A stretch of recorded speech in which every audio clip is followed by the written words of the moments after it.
What to do with the sensation in your gut.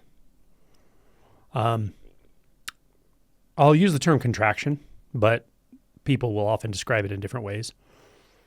One thing that's pretty universal in the type of contraction or sensation I'm talking about is that there's a feeling that it's, well, uncomfortable to say the least. Feeling that something's wrong. I think that's probably the most accurate. Could be a feeling of dread. Could be a feeling of fear. Could be a feeling of, I need to know what to do about this, but I don't know what to do about this. Could be a feeling of no, like a sense of just no, like I just want to say no to this, or maybe no to everything because this is here. Now, when I say feeling, obviously I mean these are interpretations, these are perceptions, but they feel like they're actually ingrained in the feeling. They feel so tightly associated with that sensation that it's at first very difficult to discern whether it's a feeling or interpretation, a feeling or interpretation. And this actually is the core of the issue, this sort of inability or apparent inability to discern a sensation from the interpretation of the sensation or the mechanisms of avoidance in regard to the sensation. Now, understand, for many people, if not probably most people walking the face of the earth, you may not even be aware of this. The avoidance patterns are so strong, the avoidance patterns are so well developed that they actually become thought. They become endless thought. They become constant distraction through thought. They become daydreaming, mind wandering. They become anxiety, maybe depression. They become self-obsession. They become endless external distractions that engage the mind in a way that helps us to avoid feeling what's down in the gut. So what I mean by that, or why I say that, is when you're finally feeling this, when you're actually in touch with this core contraction, let's say, core wound maybe, that's good. It's good that you can actually feel it, because when you weren't feeling it, you were just dissociating from it, right? Or distracting from it. So first of all, even though it doesn't feel good, and just to tell yourself, oh, I'm in a good place that it's here, right? Like Angelo's telling me, that's not going to make it suddenly feel better. I understand that. But at some level, it will register that, yes, you're in the right place. You're looking in the right direction. So that's first. The second thing I want to say about it is be patient with it. It's not going to go away with the snap of your fingers. It's not going to go away by meditating it away. It may for a short time, but it's the kind of thing that'll keep coming back, you know. You can get yourself into deep samadhi and you may not notice it, or it may not be there, or you may focus so closely into it that it just kind of deconstructs itself, and you know, you may enter nirvikalpa samadhi and there's just no sense of anything. Sure.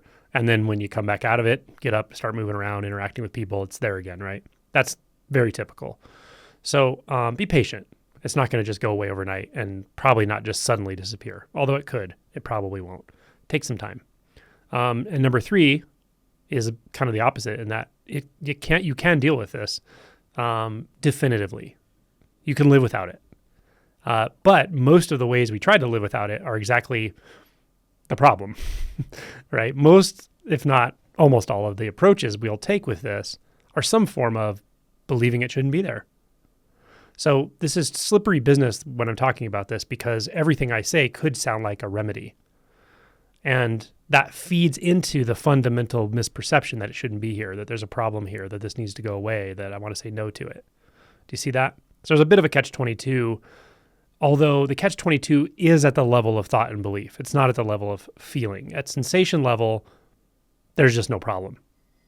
So number 3 is this can be dealt with, and you can live without it. There's a caveat to that, and that is you won't live without sensation, but you can live without the interpretation that there's a problem with sensation that makes it feel so freaking uncomfortable. You definitely can. And that may take you some serious work. It may require you to drop into shadow spaces you didn't know were there, that you'd rather not experience and navigate, but that's what it's going to require. This is kind of like the last stand of the ego structure, let's say, or the self structure. Not exactly, but it's sort of the last stand of the resistance. Let's just say that. So, the fourth thing I want to say is, as far as approach, any approach that is like trying to get rid of it, fix it, heal it, even understand it to some degree, it's not going to really help usually, because there's a very fine line between adding to the resistance and doing real shadow work here. So that's number 4. Most approaches that we will take without really having some discernment will kind of feed the no. Why is that? Well, I can give you a very simple reason, and that is that the sense of the you, or I could say the sense of the me, right? The sense of you as you know yourself in any way at all is actually a secondary effect of that resistance. So it came after the resistance. So it can't go back before itself to deal with the resistance. So some of this comes down to, or a lot of this comes down to realization itself, right? To the insight of no self.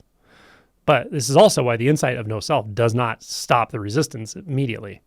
It just allows you to look directly at it and deal with it directly. So that's number 4. Number 5 is that the probably simplest and most reliably non-harmful approach, and non-harmful I just mean not feeding the monster of no, not feeding the monster of resistance, is actually just about seeing what's what and feeling what's what. Just noticing everything as it is. That's it. Noticing everything as it is. Not judging it, not trying to fix it, not noticing it with an agenda, but just noticing it for the mere act of noticing it. Again, this is this orientation to truth that starts the process and continues the process and ends the process. Orientation to truth, yeah? I just want to see what's what, feel what's what. So the way this comes out in a very simple strategy is when you're feeling this or anything, spend some time just putting your attention into the sensation itself, noticing the quality of sensation. When I say noticing the quality of sensation, I don't mean describe it to yourself. I just mean feel it. Now, sometimes even this is difficult. If there's enough dissociation going on, you might be saying, I can't feel anything down there, right? I just know something's wrong, but I can't actually feel anything. So there's different things you can do here. One is put your hand on your belly, or put your hand above or over where that contraction seems to be. Maybe it's in your chest. Who knows? So touch your skin, touch yourself, and so you feel contact. That helps. That helps actually localize it. Helps you keep your attention there instead of just running from it into interpretation. But spend some time feeling. Just feeling. Merely feeling. No words, no self-talk, no conclusions, no aha. It's a feeling. It's just there. And then spend some time noticing what is actually not a feeling, but an interpretation, right? Just noticing, well, what are my thoughts that come up around this? What are the words? What are the descriptors? People will say all kinds of intense things sometimes, like burning, gut-wrenching, on fire, dying, okay? It's okay. Just notice those. Notice those thoughts because they are thoughts. There's no sensation called dying. There's just sensation. There's a thought called dying, and it may be seemingly very tightly associated with the sensation, but it's a thought.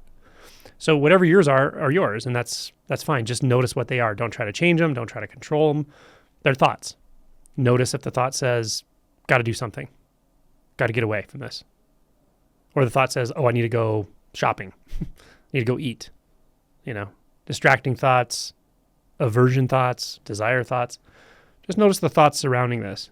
And just with time, just get closer and closer to the thoughts that are like really directly associated, like too much. I can't handle this. I need to know what to do about this, but I don't know what to do about this, right? And again, don't use my descriptors. Look for what is in your own experience. And just be gentle with this. Don't analyze any of it. Just notice. It's all about noticing. And just alternate back into some sensation. You may sit wait for 10 minutes, 10 or 15 minutes. You may just feeling. Not particularly interested in the thoughts that come up, although some are going to. And then 10 or 15 minutes of going, okay, put your attention into that sensation, but then notice, and what are the thoughts appearing around this? So both of those, you can do them intermittently, or you can just kind of do it at the same time. See if you can just let your attention drop into the sensation. And then if a thought appears, just notice it as a thought. Okay, that's the thought that says, got to get away from this, or got to go do something, or whatever. Okay, back to the sensation. So yeah, I mean, do it however it works for you, and you can obviously modify this to your comfort or your experience or what just seems to be working.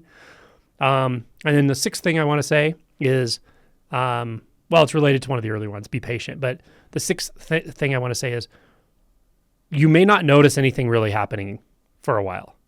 It doesn't mean you're not doing work here.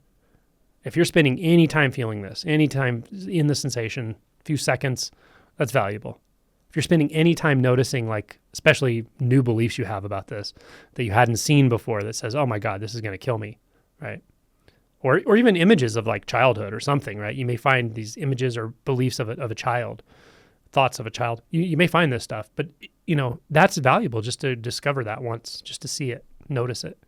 So yeah, the number 6 is kind of be patient, but what I mean by that is, don't have reasonable expectations. This isn't going to change anything right away. It may make you feel a little more calm if you sit with it, but it may be quite intense the next time. It may even get a little worse before it gets better. And this happens with a lot of stuff in shadow work where it's like things are so hidden, so shadowy, we dissociate so much that when we kind of stop dissociating, we're like, whoa, there's a lot here, right? So don't be surprised if it even gets a little more intense physically periodically. But then just keep at it and just repeat.